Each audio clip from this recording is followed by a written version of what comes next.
commence this morning's proceedings.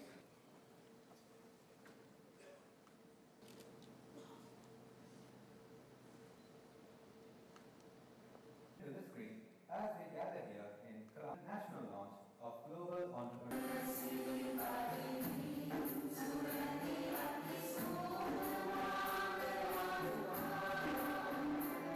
We would like for you to rise for the national anthem of celebrating the theme of unity together and express jobs for their continuous support. සංගමතාවක ප්‍රවේශ කොළඹ දාපේ digital ஆர்த்திக ஆதேශයේ ශ්‍රී ලංකා තොරතුරු இந்த நிகழ்வோடு அதிகாரப்பூர்வமாக வலுவர்கள் என பல சாராரையும் ஒன்றிணைக்கும் இந்த நிகழ்வினுடைய அடுத்த அம்சத்திற்கு இப்போது நாம் செல்லலாம்.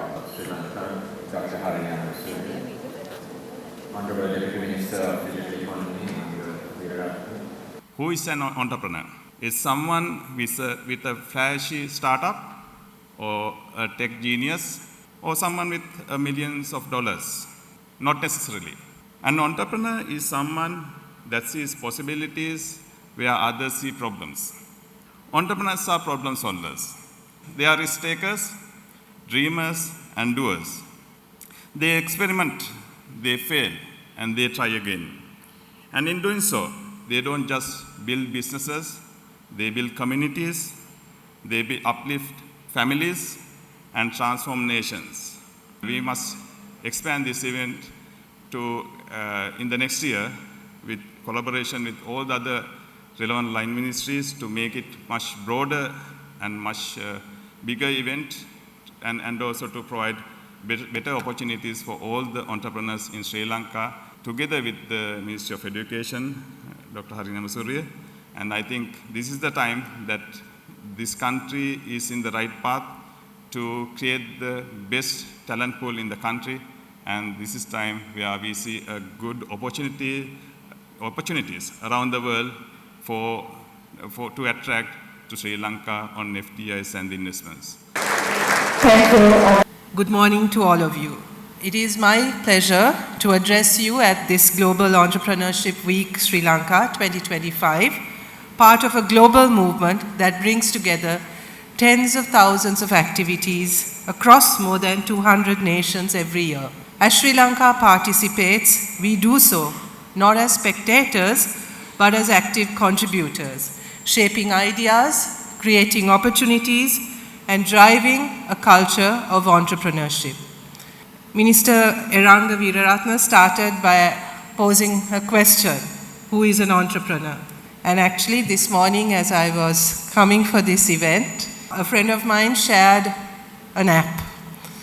And that app was an app that turned our very humble Botal Pattarakarya into a digital app. So now someone has come up with a system where you can collect your cans, your bottles, your old newspapers. Someone comes and you send it on an app. You can download the app. You send a request on the app. Someone comes and collects it, and you receive points on your phone for data. I was thinking, what a brilliant idea. Right? Something very small, something very simple, but it's an innovative idea that is giving us a solution in this day and age in a very convenient way for many of us. So entrepreneurship is not just about just another good idea. In my mind, it's also a good idea that is looking for solutions to real life problems, simple problems even, or complicated problems, but it's driven by a sense of curiosity about the world around us, a passion also to make things better, and an understanding that together, or with our ideas, our creativity, and our innovation, we can find solutions to problems that all of us face. So I think that is the real beauty of all of this, that this is not just about an individual just setting up a venture and driving his or her own path, but it's also a sense of responsibility, a sense of awareness about what is going on around us, sense of curiosity about the world around us, but also a huge sense that all of us are in this together.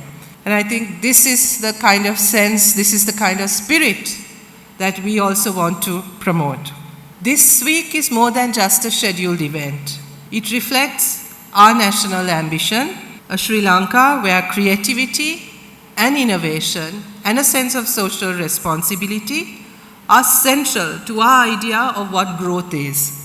Globally, entrepreneurship is recognized not only as a business activity, but as a key driver of economic transformation. Every innovative idea contributes, we think, to a broader narrative that Sri Lankans can compete and succeed on the world stage. Our government remains committed to building a digitally empowered and innovation-led economy. We envision a world and a country where ideas meet opportunity, innovation attracts investment, as is happening here, and citizens find avenues for progress. Entrepreneurship, or that spirit of entrepreneurship, is central to this vision, supporting economic diversification, export growth, youth empowerment, and importantly, inclusive development. In 2024, Global Entrepreneurship Week in Sri Lanka included over 207 events across 25 districts, engaging more than 20,000 participants. These numbers reflect a nation that's ready to expand its horizon and scale its potential. According to the Global Innovation Index 2024, Sri Lanka is ranked 89th out of 133 economies. The data also indicates that Sri Lanka performs relatively well in innovation outputs, yet our innovation inputs, such as infrastructure, investment, and support systems, the ecosystem that Dr. Hans Vijayasuriya spoke about, remain weak. Although our innovation journey is progressing, there is still considerable room to strengthen how we incubate new ideas and convert them into tangible growth. According to the Global Entrepreneurship Monitor, Global Report 24-25, nearly half of adults worldwide, that's about 49%, significant number, report that fear of failure prevents them from starting a business. This highlights the need to build confidence, reduce risks, and strengthen the support systems that enable entrepreneurs to act boldly.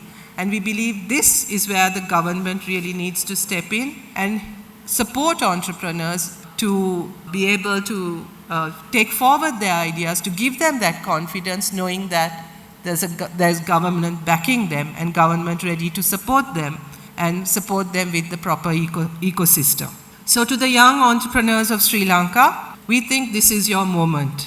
You are shaping a new digital era for Sri Lanka. The Ministry of Youth and Sports reports that the youth population, that's the population between the ages of 15 to 29, is approximately 5.1 million in our country. That is just over a quarter of the total population. This was in 2023.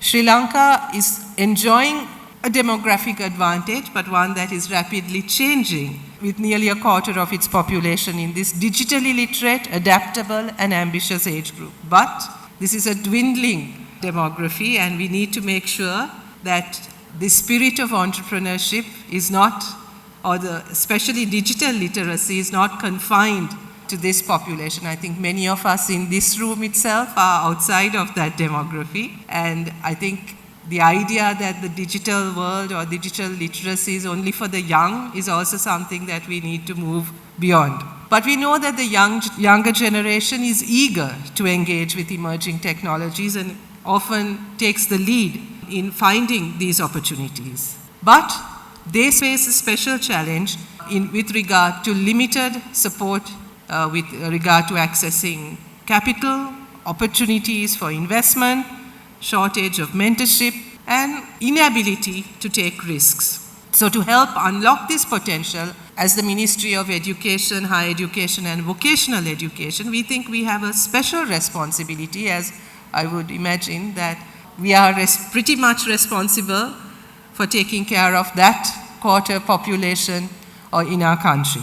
So we have started, or we have established, a 30-member digital task force for education reform, bringing together experts from education, tech, policymaking, and private sector. And the main idea behind this task force is to guide the reform process that is taking place in education, with an emphasis on guiding the digital transformation in education. This includes connecting all schools to the internet, equipping every school with at least one smart board, smart classroom, devices, and preparing a full policy framework for digital education in 2026. We believe that by strengthening digital skills, facilitating startup funding, expanding incubation support networks, and modernizing our school and vocational systems, we can channel this youthful potential into an engine of innovation, national innovation, and economic growth.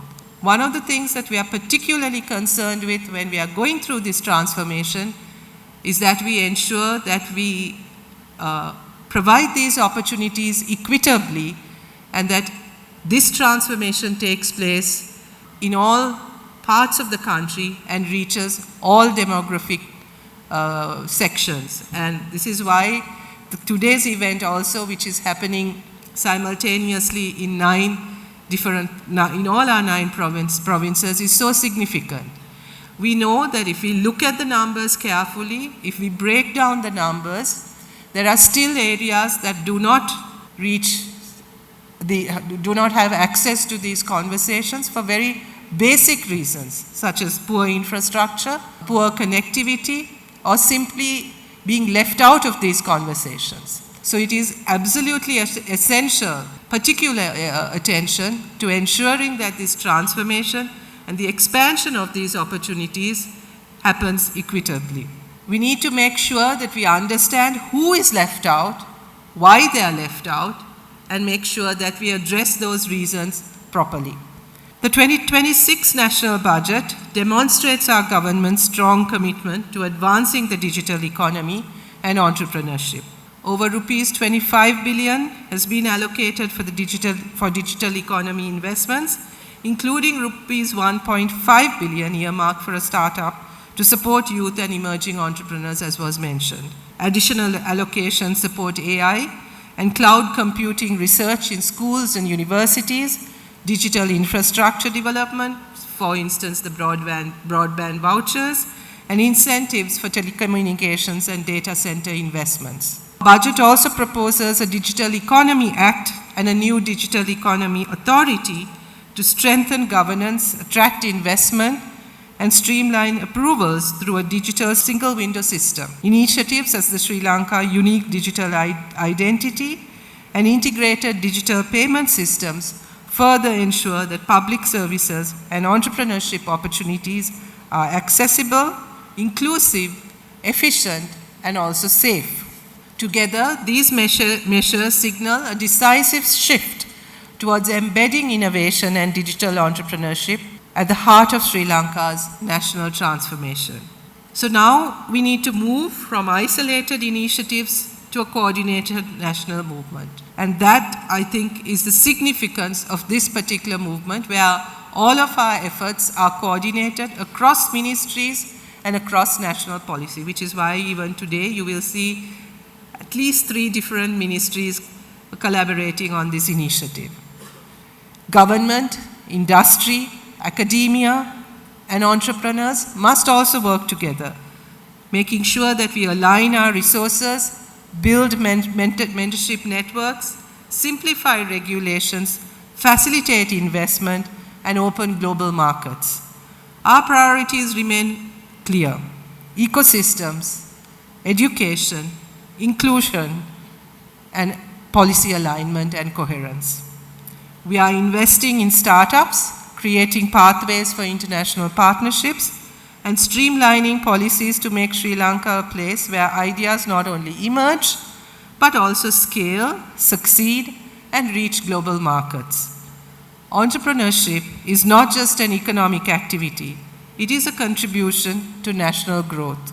Every founder who builds and expands represent Sri Lanka on the world stage, demonstrating our resilience and capacity for innovation. So let this week mark a moment when we reaffirm our confidence in our people, in our country, our potential, and our ability to build a new economy, a better economy, a more inclusive economy, and a kinder economy. Together, let us create a nation of innovators and entrepreneurship and make sure that the engine that drives Sri Lanka towards progress, prosperity, and pride is fueled by entrepreneurship, but also a sense of pride and dignity in our people and in our nation. Thank you very much. I wish all of you the very best.